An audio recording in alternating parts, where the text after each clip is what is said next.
বিসমিল্লাহির রহমানির রহিম।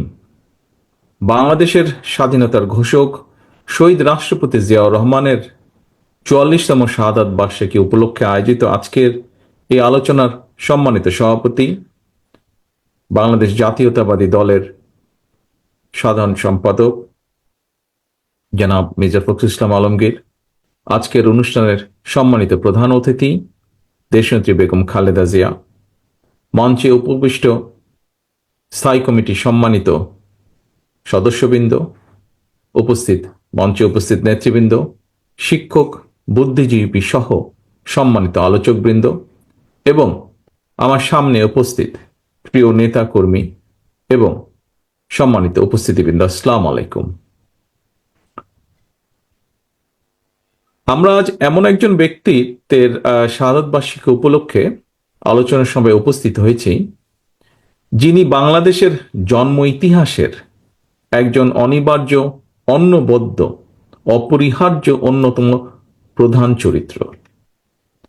তিনি স্বাধীনতা, সাফল্য, সমৃদ্ধি এবং গণতন্ত্রের মহানায়ক শহীদ জিয়া। স্বাধীনতা এবং মুক্তিযুদ্ধের ময়দানে স্বাধীনতার ঘোষক জিয়া যেমন একজন অকুতোভয় অধিনায়ক ছিলেন, স্বাধীন বাংলাদেশে গণতন্ত্র প্রতিষ্ঠা এবং স্বনির্ভর বাংলাদেশ প্রতিষ্ঠায় সফলভাবে নেতৃত্ব দিয়েছেন শহীদ জিয়া। প্রিয় উপস্থিতিবৃন্দ,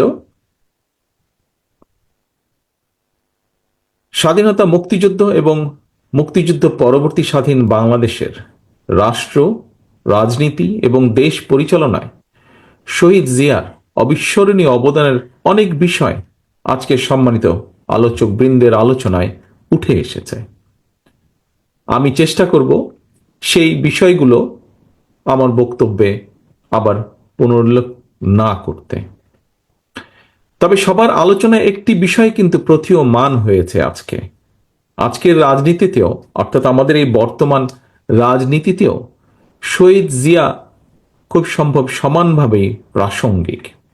শহীদ জিয়ার রাজনীতি এবং রাষ্ট্র পরিচালনার নীতি এবং পদ্ধতি এখনো আমাদের জন্য অনুকরণীয়, অনুসরণীয়। সম্মানিত উপস্থিতি, আমার কাছে মনে হয়েছে স্বাধীনতার ঘোষককে জানতে হলে, বুঝতে হলে কারো সঙ্গে বোধহয় তুলনা করার বা তুলনা দেবার কোন প্রয়োজন নেই। শহীদ জিয়া রহমান মানেই একটি স্বনির্ভর, আত্মমর্যাদাশীল এবং গণতান্ত্রিক একটি বাংলাদেশ। শহীদ জিয়া তার কর্মের মাধ্যমেই বেঁচে আছেন, বেঁচে থাকবেন গণতান্ত্রিকামী এই বাংলাদেশের মানুষের হৃদয়ে। তিনি জনগণের হৃদয়ে ভাস্কর হয়ে আছেন, অর্জনে, গর্জনে নয়। স্বাধীনতার ঘোষক জিয়া ইতিহাসের পাতায় অবিনশ্বর। সম্মানিত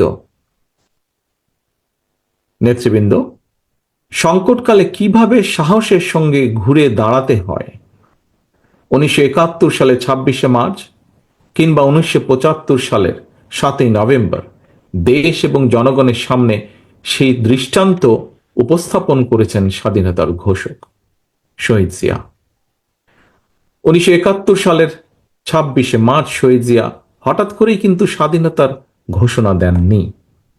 একটি স্বাধীন বাংলাদেশের স্বপ্ন কিভাবে তার হৃদয়ে স্থান করে নিয়েছিল, ইতিহাসের আগ্রহী শিক্ষার্থী যারা, আপনাদের প্রতি আহ্বান থাকবে শহীদ জিয়ার নিজের লেখা একটি জাতির জন্ম শীর্ষক যে প্রবন্ধটি, সেটি পড়ে দেখবেন দয়া করে আপনারা। আজকের সম্মানিত উপস্থিতি, মঞ্চে উপস্থিত নেতৃবৃন্দ যারা প্রবীণ নাগরিক রয়েছেন, আপনারা সাক্ষী আছেন, একই সাথে ইতিহাসও সাক্ষী আছে। লাখো শহীদের প্রাণের বিনিময়ে অর্জিত স্বাধীনতা উত্তর যে বাংলাদেশ ছিল, সেটি কিন্তু সেই কয়দিন পরেই স্বাধীনতার পথ হারিয়ে ফেলেছিল। খুন, গুম, অপহরণ, সন্ত্রাস, নৈরাজ্য, সেনাবাহিনীতে অস্থিরতা, সব মিলিয়ে বাংলাদেশকে একটি তাবেদার রাষ্ট্রে পরিণত করেছিল। সকল ষড়যন্ত্রকে প্রতিহত করে 1975 সালের 7ই নভেম্বরের পর থেকেই মূলত স্বাধীনতার ঘোষকের নেতৃত্বে মুক্তিযুদ্ধের মূল যে মন্ত্র, তাতে বাংলাদেশ ফিরতে শুরু করে ধীরে ধীরে। প্রিয় উপস্থিতি, মাঝে মাঝে একটি বিষয় সম্পর্কে, যেহেতু সে সময় আমারও বয়স কম ছিল, যতটুকু দেখেছি পত্রপত্রিকায়, পরবর্তীতে বিভিন্ন বই পত্রে, মাঝে মাঝে একটি বিষয় সম্পর্কে আত্মজিজ্ঞাসা হয় আমার। সেটি হলো, স্বাধীনতা পরবর্তী সরকারের বিরুদ্ধে কেন সেই সময় জনগণ অস্ত্র হাতে তুলে নিয়েছিল? আবার সেই সময়কার সরকারি বা কি কারণে জনগণের বিরুদ্ধে অস্ত্র হাতে তুলে নিয়েছিল? অথচ আমরা দেখি অপরদিকে শহীদ রাষ্ট্রপতি জিয়াউর রহমান যখন রাষ্ট্র পরিচালনায় আসেন, জনগণ শহীদ জিয়ার ডাকে স্বতঃস্ফূর্তভাবে দেশের উন্নয়নে অস্ত্র ছেড়ে কোদাল হাতে খাল খননে নেমে পড়েছিল। প্রিয় উপস্থিতিবৃন্দ, আমার কাছে মনে হয়েছে নেতৃত্ব, ব্যক্তিত্ব এবং রাষ্ট্র পরিচালনায় শহীদ জিয়া দলের নয়, বরং দেশের হয়ে উঠেছিলেন।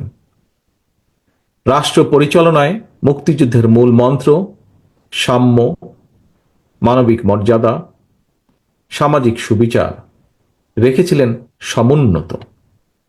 নিজের ইচ্ছা কিংবা মত জনগণের উপরে চাপিয়ে না দিয়ে তিনি বরং জনগণের কাছে গিয়ে জনগণের মতামত নিয়েছিলেন। দেশের জনগণের আকাঙ্ক্ষা বাস্তবায়নের জন্যই প্রায় প্রত্যেকটি কর্মসূচি তিনি গ্রহণ করেছিলেন। এ কারণে শহীদ জিয়ার নেওয়া খাল খনন, গণশিক্ষা কিংবা বৃক্ষরোপণের মতন প্রতিটি গণমুখী উদ্যোগকে জনগণ তাদের নিজেদের কর্মসূচি হিসেবে গ্রহণ করেছিল। দেশের জনগণ স্বতঃস্ফূর্তভাবে শহীদ জিয়ার কর্মসূচিকে সফল করে তুলেছিল এবং সে কারণেই জনগণ গণতন্ত্রের সুফলও পেয়েছিল সেই সময়। সম্মানিত নেতৃবৃন্দ, সম্মানিত আলোচকবৃন্দ, প্রিয় উপস্থিতিবৃন্দ, সত্যিকার অর্থেই রাষ্ট্র এবং সরকার পরিচালনায় জনগণের স্বার্থ, জনগণের আকাঙ্ক্ষাকে প্রাধান্য দেওয়াই কিন্তু জরুরি। কারণ কোন সরকার কিংবা সরকার প্রধানের নিজেদের চিন্তা জনগণের উপরে চাপিয়ে দেওয়ার প্রবণতা থেকেই কিন্তু শাসন প্রশাসনে, মন মগজে স্বৈরাচারের বীজ রোপিত হয়।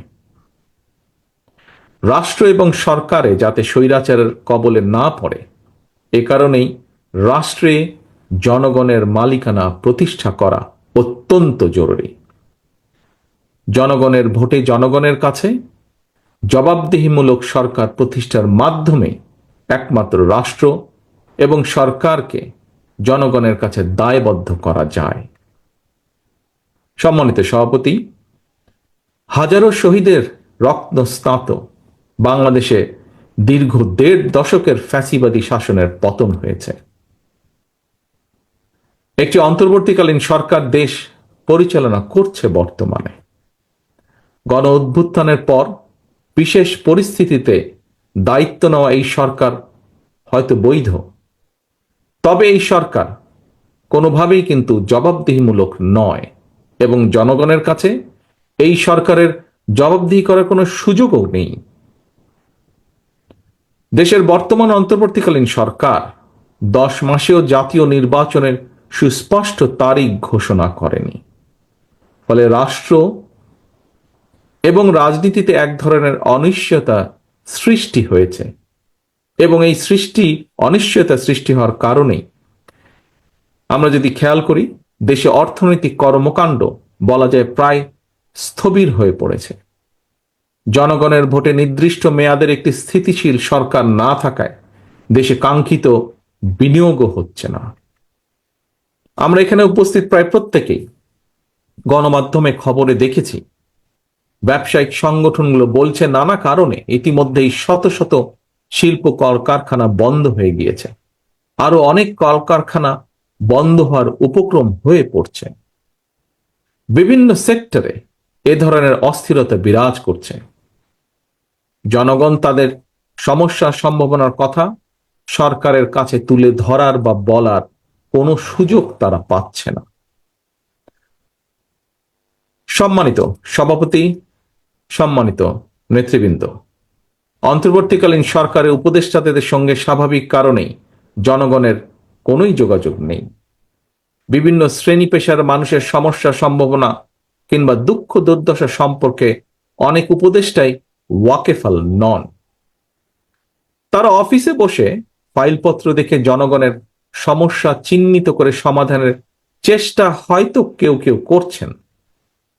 জনগণের সঙ্গে সরাসরি যোগাযোগ ছাড়া প্রশাসন নির্ভর, ফাইল নির্ভর বা ফাইল ওয়ার্ক দিয়ে সকল সমস্যার সমাধান যদি করা যেতই, তাহলে তো নিশ্চয়ই রাজনৈতিক দল বা রাজনীতির প্রয়োজন হতো না।